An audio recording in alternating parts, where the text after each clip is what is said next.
Well, welcome back, watch people. Now today I'm up in the beautiful city of Edinburgh. I've travelled up from the south of England today to talk to my very good friend Jonathan from Edinburgh Watch Company. Jonathan. Hello. Thands for the invite. Welcome to Scotland. Yeah, it's lovely to be here, my friend. It was an eventful journey. We just got over that storm and it was a bit flighty coming up, but I'm glad to be here. Yeah, Ciara's been quite a bit of a rough one, hasn't it? We had snow last night, so we brought you a little bit of Scotland up here. Yeah. But what do you think of Scotland so far? Beautiful city, lovely. I mean, yeah, I had a chance to have a little look around last night and I'm impressed. It's a lovely place. It's my first time to Edinburgh. So, yeah, I've been to Glasgow a couple of times, but my first visit to Edinburgh, and I think I'll probably be coming back in the summer when it's a bit warmer. Yeah, it is. But it's a great city. It is. Really is. It looks and nice. It's quite small compared to, I think, London, where you are. Yeah, absolutely. So, I mean, my main reason for coming up today, I mean, I think we was aware of each other before the Brighton Watch Show, but we've been speaking. But when we met at Brighton, that was our sort of first one-to-one, if you like. And I was particularly impressed with the way that you appeared to be conducting your business, and we've stayed in touch quite a lot since. And I wanted to take this opportunity really to introduce you to my viewers, my watch people that follow my channel, as one of my own personal trusted dealers, because I think in the world of watches right now, and probably particularly pertinent at this particular moment, is that we need some more trust in our business. I think I want to get it over to the people that watch my channel that there are some real good watch dealers out there, and I consider that I'm sitting here with one today. So the first question for you is, tell us about your journey. How did Edinburgh Watch Company actually come into existence, and what's your background? It started a long time ago. I've lost count now, but I think I'm about 55. I love watches probably from 10, 11 years old. I can remember that first watch I had, and I guess progressing from Secondas to Casios to Pulsars to Seikos, and there was just something there for me many, many years ago. When I was 23, I went out and bought my first Rolex as a princely sum of £800, which was a lot of money to me then, and it was a Rolex Submariner. So there was just something there, an interest in me that loved watches. Yeah. And that love of watches has continued really for the last 30 plus years.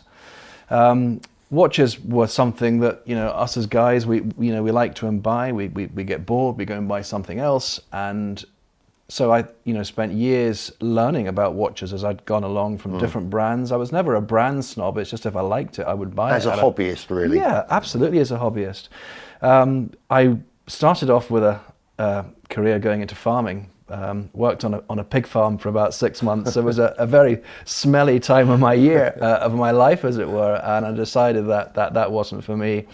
But I guess like many guys and guys watching your channel today, Paul, I love cars too. Yeah. So I went into the motor trade. I spent about 15 years working with various luxury brands there, Aston Martin, Volvo, Lotus, Bentley, etc., which was great fun. Yeah. And then after about 15 years, I had the chance to join the Royal Bank of Scotland, where I spent 18 years in a variety of banking roles. But in 2014, I got made redundant. So that was, well, I don't know, when you're working in big corporate life, I think that can always be at the back of your mind. Yeah, it's always something, it's not as sort of safe as people might think. I'd been through 2 redundancies, and third time it happened, and my natural position was, do I go and find another role as a banker? But I was 49 years old, and I thought, do I really want to go and do that? I would love, ideally, to do something where I had a passion. Yeah. A passion for watches, and ideally something where it involved people. And so that's what I wanted to do, but it took a big brave pill. And you'll know yourself, having started your own business, coming out of a corporate life where you're being paid, to suddenly doing something where it's got to be successful. Yeah. I have a family and so forth. That was quite scary. So you made the decision to go from redundancy into the world of watch dealing. It's a big step, a brave move. It was. I took a brave pill. That didn't work. Yeah. I took about a bottle of brave pills. Everybody encouraged me. I got a payout from the bank. I had a little watch collection. I've been here in Edinburgh since I was about 11, so I know quite a lot of people, so I think I was in quite a good place. Yeah. And I just thought, right, let's go for it. So we just, Edinburgh Watch Company was formed in September 2014, so we're sort of 5.5 years old. So a scary but a really, really exciting journey. So looking at your business and your brand, as it were, because I would say that you've, even though your business may still be in a way in its embryonic stage, you have actually managed to build a decent little brand up here in such a relatively short period of time. Yeah, I've tried to. I've been in, I guess, sales and marketing type roles in the bank, and again, relationship management roles. So that whole people perspective was always at the heart of what I do. Interestingly, when I thought about what I do, I thought, do I go down the traditional route of go and get a shop and try and build it that way, or not? And you know, at that sort of age in life, you can make these choices. And I thought, well, actually, no, I don't want to go to a shop every day. And again, I'm not knocking those who have shops, it's each to their own. But I thought I'd rather have a business that allowed me to meet people face to face, quality, uninterrupted time with them. Yeah. It's not about having a big chain of shops, just something one-to-one. And that's the way I've built it. And I think probably quite lucky compared to the time when you started. It's probably in many ways been easier for me than it would have been for someone like yourself that started 30 plus years ago, because we're in a digital world now. Yeah. And therefore I was able to say, well, how can I get this new brand that nobody's heard about out there? Not just here in Edinburgh, but UK wide and perhaps even internationally. And so I was able to look at Facebook and Twitter, Instagram, the web, of course, and YouTube, for example. So it's a matter of trying, seeing what works, etc. And then also taking the brand out there, not sort of hiding behind the internet, but getting out there and letting people see me, my company, the team that work with me, and the products we've got. And that is the essence of what I've done over the last 5 years. And that's worked quite well. But I think you can't be standstill. You've got to continually evolve, etc. And I have a small YouTube channel, which is very different to what you do, but that's something that I'm trying to make better and better, working with Scott now, who's behind the camera, and always challenging each other to say, look, how can we make this better? How can we make the imagery better? Because there's some great videos out there, aren't there? Yeah, for sure. So how difficult did you find the transition between being employed to becoming self-employed and, you know, having the responsibility of feeding your family basically through selling watches? I mean, how did you find that transition? Was it a difficult one for you? Because a lot of people that watch my channel, you know, they say to me, oh, I'd love to become a watch dealer. How do I do it? What's the best way to do it? I mean, I've just recently made a video, the 5 things, the 5 attributes that you are gonna 100% need to become a watch dealing millionaire. And I would give the same advice to everyone, but what about you? How did you find that transition from being employed to literally having to rely on watch sales for your living? I think I was concerned. Yeah. And do you know something? I don't think that ever goes away. And I think if you do let it go away, you could be in trouble. Yeah, I agree. That's the key thing. I think it's about values. Yeah. It's about doing the right thing. It's about, again, if you can do something you love, then you've got a perfect job. And if you can, you know, get an income from that, that's great. I guess there are 3 things to what I do. It's around my love of watches. I really enjoy meeting and building relations with people. And if I get those first 2 things right, and that generates an income to support the family, then job done, really. That comes over a lot. I have to say that your love of is probably far greater than mine, if I'm honest, but maybe I'm a bit older in the tooth, meeting the general public, but your love of meeting people and forming relationships with them comes over heavily to me. I perhaps not quite as in love with people as you appear to be, but you're very much a people's person, it seems, to me anyway. Yeah, I think it's watches, they're a discretionary purchase, aren't they? Yeah. I know if we want to tell the time, we can look at our iPhone. For sure. your customers of old, my customers today, and your audience, your watch people. We're buying watches because we want to, because it makes us principally feel good, doesn't it? If you're being bought a watch by a partner, it makes them feel good. It's a lovely thing to buy. Yeah. And we sell dreams, don't we? Yeah, you got it. I play a tiny little part Yeah. in helping someone's dream come true with these watches. And I think, therefore, I love that part of it. I think, again, moving from being paid to my own, it's something, I think, if you really, really focus on quality and you really, really focus on service, you've got to have obviously a commercial and a marketing mind.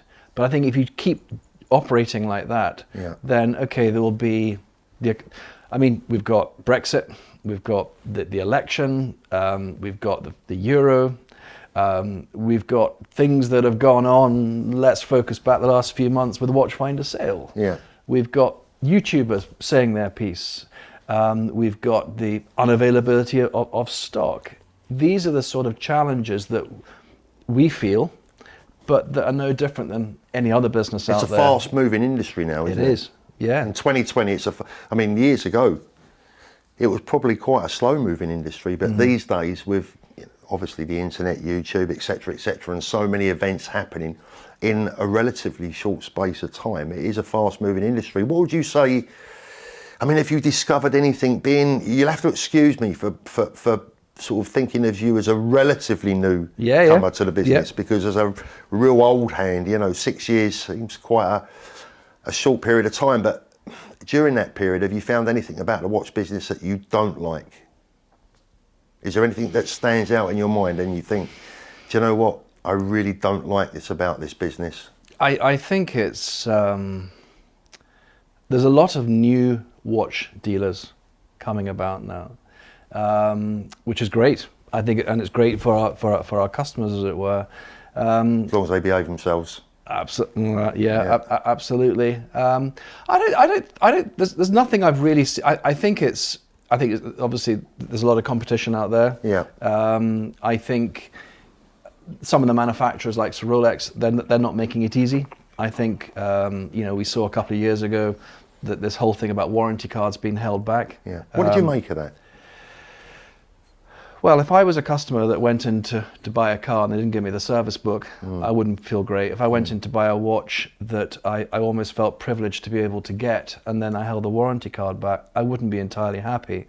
I suppose if I was a genuine customer buying that watch to wear, in a way it wouldn't really bother me. And I don't think it was a good decision. I think it wasn't a Rolex strategy. It was, I won't mention the company name, but it was a large group that made that decision, obviously to try and stop flipping. That reduced the watches even more into the marketplace and pushed prices up even higher. And I think it was simply pushing people away from the brand. And I'm really glad that Rolex made that decision to stop it, and that customers now got their cards back. Not even just that bit, is that you could go out and buy that watch that you've saved up for, it's that dream watch, and you don't get the card. Circumstances could suddenly change for you. Exactly. Now that could be business gets difficult, you could have a split up, any such reason where you need to sell your watch. Because let's face it, all these watches here, they're, buying the right watch, they're collateral. You can realize them, particularly with Rolex, very, very quickly. And they couldn't sell their watches, and if they could, they would get significantly less, or they would get money held back. So, I don't think that wasn't a good decision. They swiftly changed it, didn't they? Really, Yeah, they dealt with that reasonably rapidly. Really, Yeah. a bad decision from the off, in my opinion. Yeah, Definitely. So, going back to my question, have you found anything specifically that you would love to change or that you don't like about the watch business? Is there anything that bothers you? You wake up in the morning and you think, do you know what? I don't like this about my particular business. Not really. No, Nothing at all. I don't think so. I think it's it's fast moving now. Yeah. I think any businessman, whatever industry they're in, they've got to adapt to change. I think with some of the things that we've you talked earlier about trust. I think trust is the key thing. And it's something when I started off, I thought to myself, I'm a small business that nobody's heard of. What can I do to portray trust in what I do? And that's why I started my YouTube channel. And that's why I do like personal reviews of watches, to allow people hundreds of miles away to actually see me and that actual watch that they're thinking about buying. And so I think as things do change, and it's just a matter of just looking at everything that you're doing and trying to always just push that little bit higher by means of the quality you're doing and the service you're offering. And I think if you do that, then through time, organically, your customers will grow, your customers will come back to you. And interestingly, again, as from a business point of view, I look back at, you always look back at last year and say, well, how's last year been? What could we do differently? I was going to say, how is business now? I mean, how do you find it? You know, early 2020, by comparison to say last year, how are you finding the industry? I think, to be totally open, it's slower than I was last year. Definitely slower, and I think that's probably fairly general. I think, well, particularly at this time of year, we're shooting this now, in February time, I think people are getting Christmas out of the way, they're paying credit cards off. I think there's been, with the election, with the euro, with everything that's going on, I think it's taking time to sort of get going again. But that's okay, that's just cyclical, and I think a lot of the high street shops will feel that more. So again, I think that's just an opportunity just then to relook at things, because actually when I actually look at, you know, Instagram and Facebook, I think I've got around about 34,000 followers now, which is quite a nice number.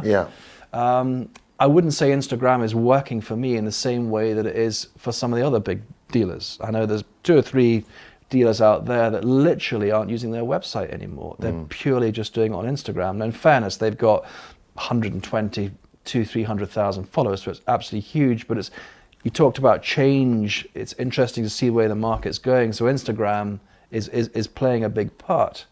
But I think it's helpful for awareness.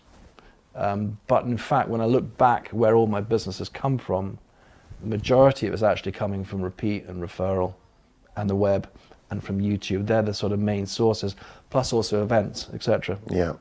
I mean, word of mouth is obviously, for me at least, when I was working as a watch dealer, word of mouth was always probably my best ever marketing tool. But I want to talk about something not difficult as such, because we've touched on it briefly before we started the video. We talk about challenges in life, Jonathan, and watch dealing being a challenge, etc. You know, you as an individual, you've faced another challenge in your life, and I know you don't mind me bringing it up, and the viewers will obviously like to know. When I met you in Brighton, it was obvious that you are in a wheelchair. Has that played any role? Well, has it made it more difficult for you as a businessman? And if you don't mind me asking, how did that come about? Sure. It happened back in 1997, Paul. I was a really keen motorcyclist. I was out riding with some colleagues from the bank down a road I knew very well. And unfortunately, a corner I'd nearly fallen off a couple of times before caught me out the 3rd time. And it had been raining earlier in the day, the road had dried off, I went into the corner and the bike high-sided, so effectively it flipped me off the bike, and the bike then followed me down the road and hit me. And it broke all my ribs, broke my shoulder, broke my wrist, and broke my back, and effectively paralyzed me. So that's what put me in a wheelchair. So that was a massive change in life, not just for me, but for my girlfriend, who then became my wife, and everybody around me as well. But I look at it in a way that I was very lucky that, although that I was about 31 years old, somebody up in the sky there changed my life, but they gave me a toolkit to go with it. And to this day, I'm very blessed. I've not really had any negativity. I'm very lucky. I've got a sort of positive way of driving through things. So that got me through that situation. It allowed me to continue a career in banking, and it's not really stopped me doing what I do today. And that's one of the nice things, watches are quite a portable thing to operate with. I don't have to rely on anybody else for the majority of what I do. And I'm still pretty active, although this stomach wouldn't show it. I do, when time permits, play tennis and cycle and ski and driving. I'm a big petrol head as well, so driving's a big thing for me. So a lot of our viewers will be big petrol heads. Yeah, same as myself. Absolutely, and so it is. It is what it is, but hey, this stuff's all still working, and it doesn't stop me doing what I'm doing. So we just crack on with it. And you know what, Jonathan? Again, it goes back to my 5 key attributes that you need to become a successful watch dealer, and that's determination. You never lose sight of your goals, your ambitions. I've seen so many people come into the watch business, and one of my biggest sayings has always been, talk's cheap. Talk costs nothing, but actions can be very expensive. You understand where I'm coming from, and it's people like yourself, the determination that you've shown throughout your life really to get to where you've arrived at today is a massive, if you don't mind me saying so, it's a testament to yourself and your family around you. Thank you. Listen, I appreciate that. It is very much around who I've got around me. I'm very lucky. I've got an incredible family. And that's clear. You've made that very clear. And my wife, Evelyn, I couldn't do what I do without her help. She supports me in the family and allows me to go and do what I do, because I think it's...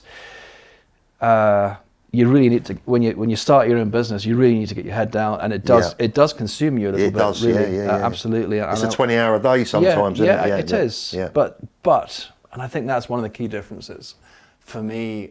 I am totally in control of the end-to-end journey, from that very first phone call to when I'm handing that watch over.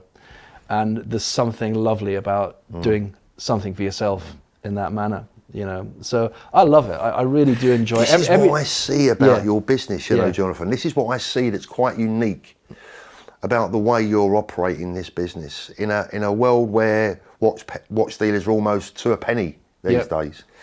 The very best dealers, and I must admit, I used to include myself in that.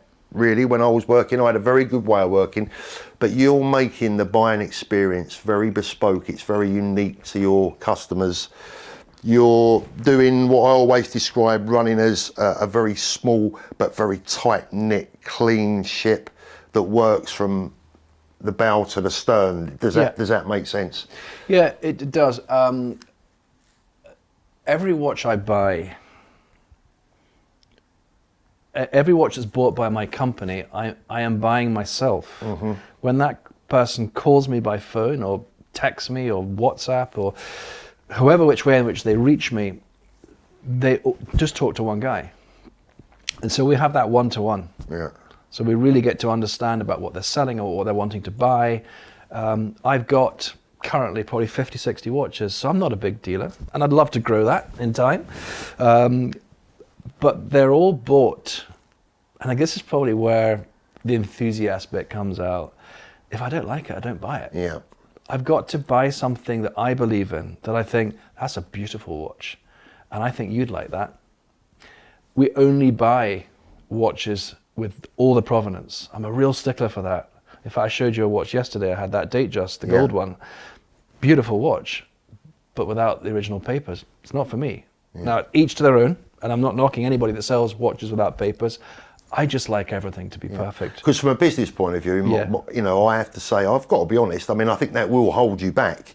Yeah. But it's a personal decision that I can't knock. And the viewers won't knock it either, because they know that every watch that they're going to potentially buy from Edinburgh Watch Company is going to come as pretty much as a full set with all the provenance. We've bought some stock here along today, and I have to say that everything that I've seen is, well, frankly, most of it looks like it's brand new. So it's the way I would want to buy a watch. Yeah. And therefore, if I prepare a watch the best it can be, when we get a watch, it is about knowing who you're buying from as well. It is about trust. It's got to work both ways. And so we're quite keen to understand who had the watch, all about its history. We buy the watch. Majority of the time I'm getting to see the watch. I'm sitting one-to-one with a person. Before we do that, of course, we use the watch register. So I know you're a great ambassador for them. So that's a great, now, you know, the absence of the Rolex register sort of thing, that's been a really good thing for me, I think. So we check every watch against that. So every watch that you're buying and selling, it's all going through the watch register checks before? Yeah, it's part of my buying process. We put the model and the serial number in, and we get a certificate sent back. It's a must nowadays. Yeah, isn't it? I think so. And then again, depending upon its age, you know, if the watch is anything but perfect, it gets sent away. When I say I mean like an unworn watch, anything that has been worn, I send it away to my watchmaker. They have carte blanche to do what a watch needs. If it needs a service, it gets it. If it doesn't need a service, it's all regulated, prepared absolutely properly, and it comes back, and as you can see, they're presented as new. I sell quite a lot of watches throughout the country. I think I've had one watch back in 5 years because they're a bit too small for someone's wrist. I don't really get watches back, and that to me is very, very important, particularly, you know, because customers can see what you do with the reviews, etc. And the reviews, again, that's been quite a powerful thing for me. Yeah, I looked at your reviews before I came up for the purpose of the video, and I have to say they're quite remarkable. I mean, that's very hard to keep that level of quality. It's because look, my view is this: is that you can't please all the people all the time. And I had a shop for many years, and I remember, I think I was telling you this last night, I told one of my staff members, she was dealing with a customer and he left, and she looked at me, she was a little bit upset because she felt that she hadn't quite perhaps kept this customer as happy as I would want her to have done. And then when he left, I said to her, look, I heard the conversation. This is someone whom you could give a watch for free, and on his way out, give him a £50 note as well, and he still wouldn't be happy. Yeah. You know, you can't please all the people all the time, so it's a tough job. Yeah, you can only try your best, and I think that's, again, I think that's part of that initial call. It's about understanding what's right, and it's not necessarily just selling what you've got. It may be just through that conversation you actually say, actually, having listened to you, I'm not sure that's the right watch for you, and I might not even have the watch you're looking for, but I genuinely hope that when people have called me, engaged me, and somehow that they get that feeling. It's about, I'm really just trying to find what's best for them. I'm only going to be happy when customers are happy. And if I sent somebody a watch, even if they loved it, if it wasn't for them, they can just send it straight back to me. And that's just the way things work. And it's amazing how you sing from a song sheet that I've been trying to sing for many years. I mean, never mind about watches, right? This is about life in general for me, marketing, being in business. The big thing I used to say to my customers when they used to come into my shop was, look, I may not be able to sell you anything today, but I want you to walk away with a good taste in your mouth, because you will tell other people. Yeah. And I just can't get my head around how many people come into this business. And we've seen an example of that. We won't go into it too much because it's been done to death. But we see a very good example of that in our own community on YouTube, just very, very recently. And it blows my mind. The short-sightedness is just unbelievable. I just cannot understand. Yeah. Briefly, give me your take on what occurred with Horology House. Well, I have to say, Scott and I have been, talking about that as a YouTube channel. I mean, great YouTube channel, beautifully presented videos, leading edge photography. I watched those videos with interest. I was, I subscribed to him, and I thought it was really, really good. I was quite shocked by me. I didn't kind of want to believe it. He didn't really seem the sort of person that would do that. But it would seem, from the information I've seen, that was all true. And again, maybe, I know that Scottish Watches recently did an interview with him, which was great to hear his side of the story. Whether Chris will actually come on and give his side, I think everybody deserves a chance to give their side of the story, but from the way it looks just now, I think his actions by, pulling down the YouTube channel and every channel to communicate with them, I don't think that's the right thing to do. But I think, and there is someone in a position of trust, really. Yeah. And then they do that. It doesn't really make it easy for the watch industry when that happens. It hurts us all, doesn't it? Yeah, absolutely, it does. It hurts everyone. It does. So I think, if that is a lesson, if that's a sad lesson for just people, it's just about being more mindful of who you're dealing with. And I think, and that's something that whether it's me or any company, I'd really just encourage people just to look beyond what's just in front of you. That, you know, when you're unless it's a great big group like, you know, Watchfinder or Goldsmiths or Watches of Switzerland, if it's a smaller business, just look who you're dealing with. I mean, anybody's welcome to look at my company. They can look at Company's House. Yeah. The reviews are, I can't touch those reviews. They're on a big platform. Everybody that buys a watch, it's due diligence, isn't it? I mean, absolutely but in fairness, there's a couple of points that I want to make here. Is that, first of all, from what I understand at least, Chris wasn't a watch dealer. No, not a I didn't know watch he sold dealer. Watches. Okay, no, yeah, he was a YouTuber who turned out to be selling dodgy watches. So that's the first thing. He wasn't a watch dealer, as far as I know. I'm sure, you know, if I'm wrong, someone will tell me, but I didn't see him as a watch dealer. And the second thing is, and we'll probably leave it at that, because as I say, it's been done to death, but for me, the one word that I want to use, because he needs to understand, and I would love to hear his side of the story. Like, as you said rightly, everyone deserves the right of reply if an accusation is levelled at them. But the word is betrayal. He betrayed, or it looks like he betrayed, every single one of us in the watch business, because the ramifications work their way right down to the very bottom of the pole. You know, even to very small dealers, independent dealers who are paying rent rates in shops, and you see the messages, I'll never buy a watch from anywhere other than an authorised dealer again. Betrayal is the word that I would use and have used. Yeah, I think unfortunately from what I see, he was a bad egg, but we won't forget this. But I think it's about how we move forwards now. There's a lot of great YouTube channels. There's a lot of great businesses out there, really good businesses. And I think let's go back to when we first met. I mean, I found you on the internet through your YouTube channel. And there's something, I just kind of like the fact you're a retired dealer and you're just giving out all this advice now. And so, you know, coming down to join you at the Brighton Watch Show, that was my first ever watch show, actually. Yeah. It was really good, and you know, Scott and I came. You had a good together. experience. I loved it. Yeah, it was really weekend, good, yeah. and I think hats off to you for what you achieved. It had a really nice feel about it, and I think I know you're a real detailed guy, and I think you thought of everything really as much as you could. Tried. You weren't trying to put on this huge big show, but yeah. You did the important things. I think you gave the customers, you know, a good experience. Yeah. I think you made it safe for them, you know, with all the security you had, and the fact you wrangled some of the fraudsters that even came in, which was very clever. And I think it was really good fun in what you did, and that's of course how we got together. And I just I think with the values that you have and I have, it just that's what sort of worked.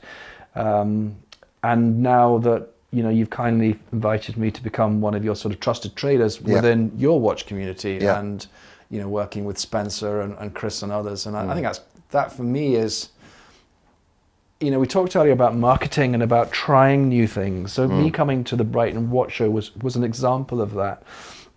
Of course, there's the London Watch Show. There's more shows that are going to be coming up. But I think, you know, the community that you've got on the back of that show, we met some fantastic people who bought watches.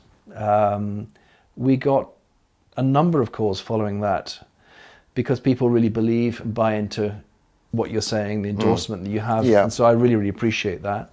And I think now with what you're doing, that's when you're not doing your comedy, which I thought that was rather good, actually. I quite enjoyed that. I do have a sense of humour, believe it or not. I know I can be a bit serious at times, but I do have a sense of humour. I thought that was hilarious, actually.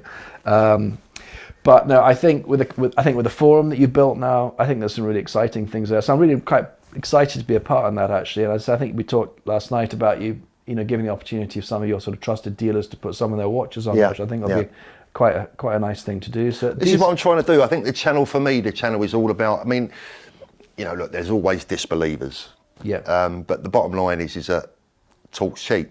So I ask people to look at what I'm doing and look at it from a factual viewpoint. And if, you know, it's not about money for me, it's about building a community where people can sit within and feel comfortable. Whether that's information that we're giving out on YouTube. Now, I'm not saying that all the information I give out on YouTube is correct. I never pretend to be the world's biggest watch expert. What I do say is that every experience I offer has been proven to be correct in my life's experience as a long-term watch dealer. And when we met, I saw instantly your connection with the watch buying public, and it reminded me very much of myself. I think your relationship with your customers actually seems to be more important to you than the sale. And that was really, for me, when anyone came into my shop, it's almost a disease. I wanted to send them out saying, do you know what? That's a nice bloke. He's a good guy. He's like deliberately undersold me, or he's sent me away. And but that's not me being super nice. That's me being a clever businessman. Yeah. I also know that long term, that's going to work. Yeah, I have to admit, I get a real kick out of seeing a happy customer. Yeah. I really it's a buzz, isn't it? Yeah, it is. It's a drug. It is. Yeah. And again, these aren't things they need. Yeah. And you know, meeting the couple we met at your show, I mean, they bought 3 watches there. Yeah. And it was they just loved them, you know. I guess we've got all these watches here in front of us, Paul. Yeah. We haven't really talked much about watches. You, I picked out a watch for you earlier. I gave you the chance to pick out a watch. A lovely Breguet. You picked the Breguet. What do you think of that? Beautiful. I mean, understated to some degree for the watches I wear. Just a very, very attractive piece. Brilliant value. The first thing that comes to my mind when I look at the Breguet 21 is the sheer value for money. Yeah. What you're getting for your money by comparison. It's a beautiful piece. I mean, you've brought along some lovely watches today. I see you've got the James Cameron there. I'm wearing my one. I've got that on my other wrist. I know you're hard to detach you from that. I think that the Breguet, the range of watches I have are quite diverse, really. Yeah. So I think you've got to think, well, what are we going to buy that's going to sell really quickly? Yeah. And of course, that's your Rolex Sport stuff and some of the date just 41s, but I like to have an interesting collection as well, and I think that Breguet is a very, very good example of why buy pre-owned. I mean, that is roughly 20,000 new. Yeah. That one I think is 2015, something like that. Yeah. I think you'd agree it's like new. It's mint. And it's like 9,000 less. It's about £11,500, and I think it's just a great. There's some really good value watches to be had out there, but. Just brought a few examples along to show you. You quite like that Omega earlier. Yeah, I love the Omega, yeah. I'm not the world's biggest Omega fan, but I love the look of this particular watch. It's a beauty. Yeah, it's a really rare one. It's the Omega Seamaster Planet Ocean, and it was made by Omega to commemorate the success of Michael Phelps, the Olympic swimmer. Yeah. And it's one of only 280 in the world. So a really, really rare piece. And I think that the Planet Ocean is quite a big chunky watch on a bracelet, but when it's on a strap, it really feels quite nice. Yeah, that's another one that again. I was going to say, tell me about the tag. Yeah, well, it's a tag moniker, and it's the 50th anniversary watch. And to celebrate 50 years, they brought out a collection that one watch every 10 years. Yeah. So I was able to get that sort of beautiful claret red one last year, and just got this one. This is the last of the range. It's the last 10 years. And tag Monaco chronograph with a lovely sort of satin finish, and one of 169 in the world.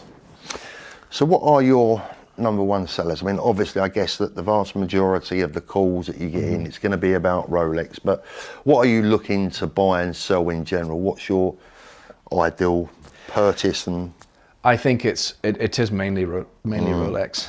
Because we get told off sometimes for talking about Rolex too much. Indeed. I get offered quite a lot of watches. I probably turn down about 7 out of 10. I should clarify, well, what does that mean? I could be offered 20-year-old Tag Heuers. Yeah. I've got to fundamentally buy something I think I can resell. So Rolex is what I'm buying most of. It's very much what we do every day. Again, they have to have all their box and papers. I've also got finance facilities as well. No, I couldn't get that for 2 years. That's massive, isn't it? That's massive to be able to offer your customers. I think so. Again, finance facilities. I just tried to think, well, what can we do to help get customers what they want? Yeah, I never did that. How does it work? Does it work? Seem to work for you? I don't do a lot of it. Yeah. And it's there very much as something to help a customer get a watch, because these watches, an average price £7,000 or £8,000. That is a lot of money just to have lying around doing nothing. Yeah. You can put a deposit down of 10% of the cost of the watch and fund it over 3 years, and it becomes, shall we say, a bit more affordable. And we don't do a lot. We look to interest-free credit, but it was costing me 9% of the value of the watch. I couldn't afford to do that, not with the margins I work on. So the best rate I could get was 9.9%, and I still pay 1%. But it's because of the risk associated with that. But it is there. We use Hitachi Finance, and we don't do a lot of it, but it's there. Likewise, we've also got credit cards as well. And again, I think that's something when a buyer is looking at a company, look at their whole offering. Because if they've got a credit license, finance license, are they, a limited company? Do they have credit card facilities? Do they have a website? Look at their social media footprint. Look at the feedback. Look at them on Companies House. You talked about diligence earlier, and these are sorts of things which, all of your trusted traders will have. So they're in a reasonably safe place. But I think that's just something that's so important, and therefore, the guys who are sadly dealing with, Horology House and perhaps others, they've been buying privately. So there's always that risk of buying privately versus buying from a dealer. It can go fine. But ultimately you'd want to buy it a little bit less expensively than a dealer because you are carrying that risk. Do you get many watches that are offered to you on a commission basis? Do you like to take watches in on commission, or do you prefer to purchase all your stock? Majority of the watches I have, I don't have any watches on commission just now. I have had watches on commission before, but they're generally the more exquisite. Because it can work that, can't it? Yeah, it can do. For both the customer and for the retailer. I think so. You've got to wear 3 hats when you're doing that. Yeah. Though. I've got to do my best for you selling a watch, but also my customers trust me and the price that I have that at to be a fair price. And then I've got to make something in the middle. So I can't overcharge, and I've got to get that bit right. So I don't do a lot of it, but occasionally I do get it. But the majority of the time, I'm just buying watches for stock. But that's challenging. Yeah. There's a lot of the big players out there now who are extensively advertising in television, press, all sorts of social media to buy watches, and often when we're offered watches, they're they're being offered to a number of people too, and therefore, to try and differentiate, it's that service that I can perhaps give, whereupon I can meet that person face to face. They haven't got to push that watch away. As long as the watch is as described, I'm not going to chip it back. As long as we do all the proper diligence surrounding it's a good, genuine watch, we check it against the watch register, we meet them face to face, and we'll pay them by bank transfer. While we're having a coffee together, they've given 2 forms of ID, so we've done that bit properly. Yeah. But no, I mean, it would be lovely to get more, but it's just getting the right stuff. And I think the other thing too on that is, we talked earlier about the market's changed. The market has definitely softened. Some of the key watches, Rolex sports watches, prices have come back a bit. But while we know that, I still think there's a lot of the market that haven't quite. Let's be clear, we're talking about, I can say this, you can't, we're talking about the general public. Yeah. The general public who are selling, in that parody video that I did, all these signs are in there if you watch it carefully. It's the general public are still looking for every last penny. Yep. And they refuse to understand that the market has softened a little bit, but it's not ridiculously. I mean, we've gone from ridiculous to just crazy, or crazy to ridiculous, whichever way you want to put it. But the general public don't always get that when they're selling. Hence the jovial figures that I gave. I want, how much do you think my subs were? I thought the watch was quite nice as well. It had some character on the dial and the bezel. Yeah. Maybe a wee bit mean what you offered them. But bit of honest wear and tear. Absolutely. I think again, this is part of that. Again, when people are calling me, they're getting straight through to the owner of the company. Yeah. They're not talking to a company that's got hundreds of staff. Yeah. They could be anywhere in the country. That's actually a buying team. But they're just a buying team that's buying a watch. I'm actually really interested in the person and the watch to make sure it's the right one. And I'll try and be fair and give as much as I can. And also just take the time just to chat about the market, because they may have just seen that watch on another big website at a price. So where do you see the market going this year, Jonathan? Where do you think? I mean, we've got Basel World obviously coming up. But how do you see the watch market moving on in 2020?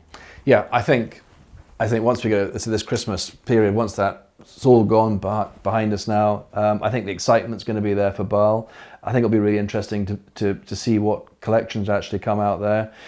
I still think it's going to be good and strong. I think there'll be some great new watches coming out. And what will drive that is not just the watches. I think it's just the overall increase in the members of the public having an interest in watches. Demand. Yeah, Simple absolutely. demand. Yeah. Why? Well, because those that have got some money, then they're not going anything on in the bank. I think there's such an excitement about watches now, and I mean, probably 90% of the watches I do are for guys. It's what we like. It's what we like to wear, whether we're increasing or reducing or changing or whatever. So I think the market is definitely buoyant. As I say, I think there'll be some interesting collections coming out, but it's not just about the new pieces as well. It's it's the vintage market, I think, is growing. We'll go through one or two of those in a sec if you don't mind. But just something I wanted to point out, and this is my own personal view and something that I've sort of seen myself over the years, is that in the UK, I think watch appreciation has gained a lot of momentum a lot of heavy momentum in the last 2 or 3 years. And I'll give you an example. If I go back 10 or 15 years and I would be walking around Munich city centre, probably 1 in 5 of the men in Munich in Germany were wearing a Rolex or a Lange or whatever. They're wearing a nice watch. And it wasn't quite that way in the UK. The percentage wasn't as high, but that has changed now. More and more men in the UK appear to be appreciating their luxury timepieces. Now, obviously there's always been the diehards like ourselves. We've always been wearing nice watches, but I do feel the popularity has increased, particularly in the UK and perhaps also in the United States as well, because I think there's a lot of parallels between US and UK wearers. Whereas in certain parts of Europe, Switzerland, Germany, they've always been good watch wearers. That's my opinion. And I think also, like cars, the majority of new cars that are being sold these days are on finance. It's easier, perhaps, go back 20, 30 years ago, you didn't have finance. Yeah. It's now easier to get a nice watch. I think watches have been gifted a lot more as well, and it's a fashion accessory in many ways. It's something nice to wear, and so I think the market will be absolutely definitely be strong for that. I think it'll be strong. Yeah. I mean, there's a lot of talk about an old topic, but we'll cover it briefly. There's a lot of talk about whether the Hulk's going to get discontinued this year, the 116610 LV. Yeah. I think we've got different opinions on this. Well, it was the same last year. It was all the hype leading up to Basel, whether they'll discontinue the Hulk. My gut feel is that the Hulk will continue, but I think it's time now that it enjoyed the new movement that has gone into the Yachtmaster and into the GMT, a new movement that will have that longer power reserve, the resistance to magnetism, resistance to shock. The accuracy is just the same as it was. It's still 2 seconds per day. So I think that would be something probably as a minimum, because if you think about it, the Submariner pre-ceramic went up to the new model that gave it a wider case, heavier bracelet, glide lock clasp, ceramic bezel, different dial. They've sort of done everything you'd really want to do to it. Now, I could be completely wrong. They could say, well, actually, we'll now make it 42 mil. Could they do that? I don't think so. I don't think so, because I wear a 40 mil and I've got quite a big wrist. That's a lovely watch you got on there. Yeah, it is. It's a GMT Master. It's the 16750. And so which I'd love to buy off you, but you won't sell it to me. No, I won't. It's I got this from a chum of mine, and it had been in a safety deposit box for 10 years. And it's just the way that the patina has developed on this, and I think the colours just work really well. I have to say, having had a close look at it this morning over breakfast, it's one of the nicest examples I've seen in a very, very long time. Yeah. It's a beautiful watch. But just going back to the Hulk, I say my opinion of it is, I think it could go this year. Right. I do. I think Rolex might just go bang. And they do have a habit of doing things like this. They'll surprise us every now and again. If it doesn't go this year, I think it might stay for a number of years. But I think if it is going to go, this potentially is the year that it might. So but I'm not a gambling man. Yeah. I wouldn't put So money on it. I think that leads on to a really interesting point. For those who are perhaps thinking that might happen, what does a buyer do? Do they wait? What does a buyer and a seller do? Exactly, absolutely. Because that watch I have there is a 2019. Yeah. As you can see, it's like new. Yeah. UK watch, 13495.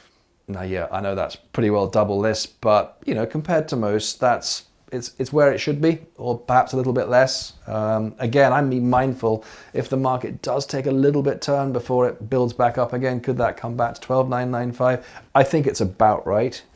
But if they do stop it, then it's going to go up 2,000. It's a £15,000 watch if they do, Yeah. but we are going to, just to prove to the viewers watching, we don't rehearse this part. Yeah. I'm going to disagree with you there. I don't see the watch is worth that much money. No. I just don't. No, it's not. No, it's not worth. It's not No, worth. I wouldn't wanna pay I think you're that. absolutely right. No. It's not worth that much money, but it is. It's the price that I based it upon on a fair margin it's a based market- upon the yeah, price it's I market paid price, for it. yeah. Now, whether that means I've overpaid for it, but to some extent, you've got to be in it to win it. I have a fair volume of customers, new and old, looking at my website every day and all the various channels, and we've got to have the watches. But on that point, again, when I'm buying just now, I'm probably a little bit more conservative. If I bought another one, I wouldn't pay what I paid for that. But having said that, because I've only got one, I haven't got 10. I'm not terribly exposed. And the condition's perfect. Well, absolutely. Yeah. And so if it does go up, even if they just leave it as pop a new movement in, it's still then going to be the old model. Well, this is the thing. Still going to go up. What's expensive today can often turn out to be cheap tomorrow. Absolutely. And that's the situation with the Hulk right now. But let's have a bit of a step back in time. Let's have a look at the Kermit. Yeah. I mean, this again is a beautiful example, and a watch that has experienced a pretty hefty heyday in the last 12 months or so. Well, they're roughly, you'll get some cheaper privately, but they're roughly sort of 13,000 to 20,000, aren't they? Depending upon which version of it you get. If you get obviously the very early, and I keep getting is it Fat 4? Yeah. And it's not Flat 4, Fat 4. From the very early 2003s, they're sort of heading up 20,000 for these. And again, is it worth it? Of course it's not, but it's what the market dictates. It's a great watch. And I think that's I love the look of that watch. I think it's classic, case lugs on it. It's a really pretty watch. What strikes me about this particular piece, while I've got it in my hand, is the condition again is absolutely remarkable. And this is what I'm always trying to tell people, is that I did a video the other day when I bought that 30-day sub. Yeah, that was a beautiful piece. A beautiful watch. Yeah. Not a particularly rare piece, not particularly spectacular. It's not a grail watch, but what it is, a little bit like your Kermit here, is it's a very desirable piece in exceptional condition. And I still believe that people don't really truly appreciate what exceptional condition means, and what it can mean to the value of a watch that in other areas might be perhaps a little bit ordinary, might not be particularly special. I think what was lovely about that watch is, of course, when we think Submariner, we think steel, or we think steel and gold with a blue dial. Yeah. The Certi dial is just that bit different, isn't it? I think that's a really lovely piece. I think there's some really, I think it'd be interesting to see the way Milgauss goes as well. That's a watch that you normally used to see in watch dealers' They could lose this watch. They could lose the Milgauss now, couldn't they? Very easily. I think the classic Explorer 2, that's really got very, very popular. In fact, I've got, in the next couple of weeks, I'm getting an unworn one of those coming in. Right. So that's pretty rare. Yeah. I think that's been a nice one. What else do you think is going to happen at Bal then? Do you think, what would you, what's your best guess that Rolex I think AP need to produce something a little bit spectacular this year, because they really, for me, they're a two-watch range. Let's get this right. It's the offshore and the Royal Oak and the Royal Oak offshore, and that's, whereabouts where they are really. I think they need to do something spectacular this year. Of course, that's one which you chose, wasn't it? The offshore. How are you enjoying that? I love it. I love AP. Yeah. I love them. They're a particular passion of mine. I could spend multiple millions on APs, but it's a weird thing to say. A lot of people have will often say to me, oh, you know, you talk about Rolex too much, etc. But then you go and do a video on another brand, on another watch, and nobody watches it. So you're in the middle of the devil in the deep blue sea. Rolex played a major role, 98, 99% of my watch dealing career and life, whilst not being my favourite brand. From a financial viewpoint, Rolex remained my favourite brand because that's how I earned my money, and that's how the financial world of watches, in my world at least, thrived and survived. Audemars Piguet is my favourite watch brand that I love to wear and appreciate. But I have to say, for the money, I struggle to find a better watch than Rolex. Yeah. And I think, and I have to say as well, I think Tudor have come on immensely. You know, again, here's an example. When I go on holiday, we just come back from the United States, and do I want to wear my offshore whilst I'm traveling, going through airport security, putting the watch in my bag? Do I want to wear it on the plane when I'm falling asleep and perhaps banging it against the armrest on the plane? No, I don't want to wear my AP because they're just not as robust. You can wear a Rolex watch in almost any situation you care to mention, and if you damage it, it can be put right. If you mark it, it can be polished sympathetically and it will look like brand new again. They're just a bulletproof watch, and Tudor are going that way as well. Yeah, we've had, did you see the new Tudor we've got there? Lovely, lovely piece, yeah. That's, I actually was on holiday a couple of weeks ago and I picked that up, and this is the new Tudor Black Bay P01. P01, and yeah. It's a really interesting design. And of course that's got the new in-house movement in it as well. And I think it retails around about 3.3. It's a cracking watch for the money, isn't it? It's crazy value for money, Yeah. and I think that Tudor I think they actually have to be very careful what they're doing, because they're making these watches so attractive, so desirable, and so wearable. It could be the new Rolex, but this was one of my predictions earlier on in the year, that Rolex want to move into the Patek market, try and steal some of the Patek buyers, and replace Rolex with the Tudor brand, and just have a shuffle and a shift. I think they really are, but it's not a Rolex. No. And I think that's, you know, and again, I often get calls from people talking about investment watches, and it's a very difficult thing to talk about, really, because what is an investment? But I think, you know, a safe place to put your money, which I know you've done yourself with your, you know, your James Cameron collection. I think Rolex is probably the safest bet you can be. Yeah, we get told off for talking about investments, and I get that. You know, I get people email me and say, oh, you know, I'm sick and tired of hearing about watch investments, etc. They're to be loved, worn and enjoyed, and I get both sides of it. What I will say is that, you know, again, from my own life's experience, Jonathan, is that the vast majority of people that would come into my store would say to me, look, I don't want to blow my brains on a watch. Yeah. You know, I want to buy a watch. I appreciate that it may depreciate somewhat over the years, but I don't want to spend £10,000 on a watch that when I come to sell it, it's going to be worth £2,000 or a few £100. I want some retention. So I'd like the viewers to kind of forgive me for using the word perhaps investment. Perhaps a better word is value retention. Yeah. And keeping your money, your investment a little bit on the side. I mean, after all, guys, look, we wouldn't go out and buy a house that was going to lose money, would we? We wouldn't really want to do that. We do it with cars, and as big boys, which we all are, we never grow up, do we? We are all seem prepared to spend money on cars. We seem to socially accept that we're going to lose money on our cars. I think it's finding a balance, isn't it? And I think it also depends on your patience. So I will say to a customer, look, if it is about an investment, then the best thing you can do is go and buy a sports Rolex in steel from your local Rolex AD. But that's easier said than done, because you're just not going to get one unless you have bought a number of watches from them and jewelry, and you're in there regularly and you're seen as a trusted customer. Then you're just going to have to wait. So if you're happy to be patient, then be patient and go and get one at list. But many are not. And therefore they will come to the pre-owned market and try and find the best watch for the best price.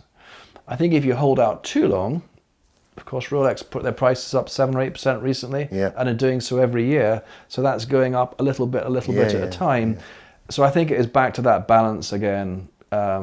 We sometimes see life's too short. You never quite know what's around the corner. And I think if it's the right time for you and you've got to pay a little bit more, then just go and do it. If you want something you really can't get, like a Batman, like a Hulk, like a Daytona, then you're going to have to spend thousands more. And I think longer term, I think you'll be okay. Of course, if you had to sell it short term, then it's going to cost you a little bit of money. But it is about finding the balance. And that's something which I try to do my best in that conversation I'm having with customers, to let them see that whole big picture, not just the watch I've got, but what's kind of right for you, what's the long term. So I sold a beautiful Datejust last week to a family who bought it for their son's 21st. It was gorgeous, Azura blue Jubilee bracelet, 2019. I think it retailed at 7,950. I had it 8,250. They couldn't find that watch anywhere, and they came up from England to buy it. And I think that long term, the 41mm market, the Datejust now, that's a great watch. Yeah. It's a lovely, lovely watch. So I think they're okay. But so what do you reckon? So what do you reckon we'll have at Basel then, by means of what's your best guess as to what Rolex might bring out? Well, I think as everyone said, the sub is due for a movement upgrade. It's anyone's guess. I mean, they do some weird and wacky things. They do some. The honest answer to it is, we'd all just be guessing. The whole possibly discontinue. We've already said that. New movements in the sub, we've already said that. There'll probably there's a potential that the Platinum Daytona could go. That's one for the future. That's going to be a hot watch. It's a beautiful piece, isn't it? It's going to be a hot watch. Do you know something? I've said it, I've gone on record as saying it. I'm actually not a great lover of it. I don't think it wears particularly nice. I'm not particularly keen on the colour combination. But it's potentially the Diamond Dial version could be £150,000 watch not too far down the line, especially if it's, only if it's discontinued at Basel. Well, I can see that going, actually.